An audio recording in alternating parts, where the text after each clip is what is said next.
he lives who once was dead.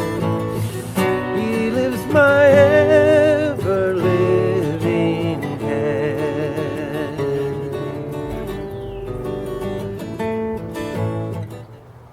Hi there.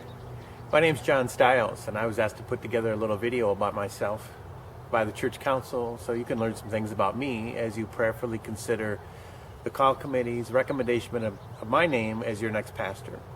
So here we go. I was born in a small town of Albert Lea in southern Minnesota to the Stiles family, which is an English name tracing its roots all the way back to the original 13 colonies.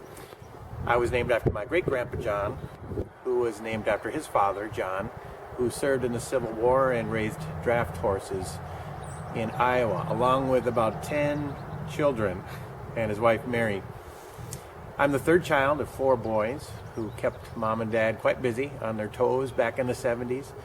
Mom cut hair and dad pumped gas and later sold cars as we rode our Schwinn bikes all over town like we owned the place. We went fishing for northerns and we loved snowmobiling too.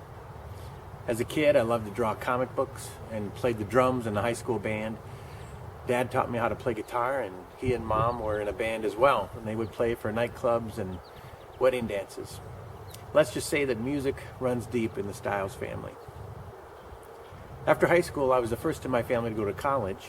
I earned a degree in elementary education at Augustana College in Sioux Falls, and that's where I met the love of my life, who would someday be my wife, Sandy. And together we raised 2 children, Bethany, who is now an art teacher in Blaine, and Nathan, who is finishing his junior year of college at Concordia. Sandy is an activity director at Catholic Elder Care in Minneapolis, and we also have a dog named Tucker. My hobbies include music and gardening, knitting, and classic cars. Plus, I have a dragon tattoo. Now, there's no coincidence there that the mascot in Pine City is the Dragons. What a coincidence, huh? My very first church job was in 1986, where I served as a youth intern at First Lutheran Church in downtown Sioux Falls. I taught confirmation, I helped lead retreats, and played the bass guitar every Wednesday night. It was a time in my life when others began to notice my leadership potential, and they encouraged me to go to seminary and become a pastor. So I did. I went on to Wartburg Seminary in Dubuque, Iowa, to work on my Master of Divinity, and I couldn't have done it without the loving support of my wife, my family, and my home church, who were very generous in their financial support. And since then, I've served churches in Fairmont and Mankato, New Brighton, Oakdale, Brainerd, all in the great state of Minnesota. This past year, I left public ministry for the first time ever to live closer to my wife's parents in the Twin Cities. And since then, I've been working at the Home Depot in the flooring department, where I've met some of the kindest and hardest working people I've ever known. Working there has given me a renewed appreciation for what it takes to be in business today, especially during the pandemic. When I first heard that this church in Pine City was looking for a pastor, I wanted to know more about your outdoor service, especially the music component, as that's an interest of mine. And I was also impressed that you have an active prayer and healing ministry. Prayer is so central, and it's a really important starting point to all we do as people of faith. And I've heard about your generosity, being one of the few congregations in the Northeastern Minnesota Synod whose financial giving actually increased during your time of interim ministry.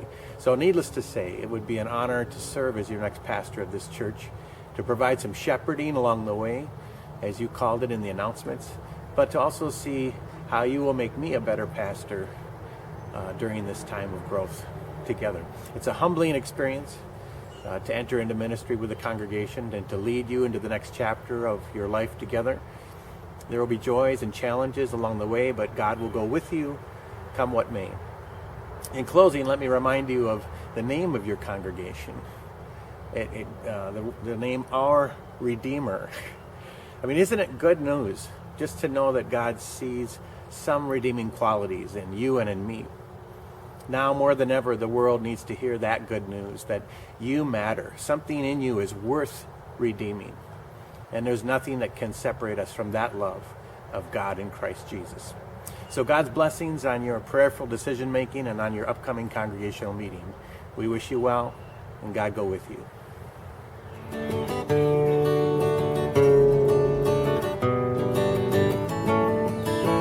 He lives, all glory to his name. He lives, my Savior, still the same. What joy this blessed assurance gives. I know that my Redeemer lives.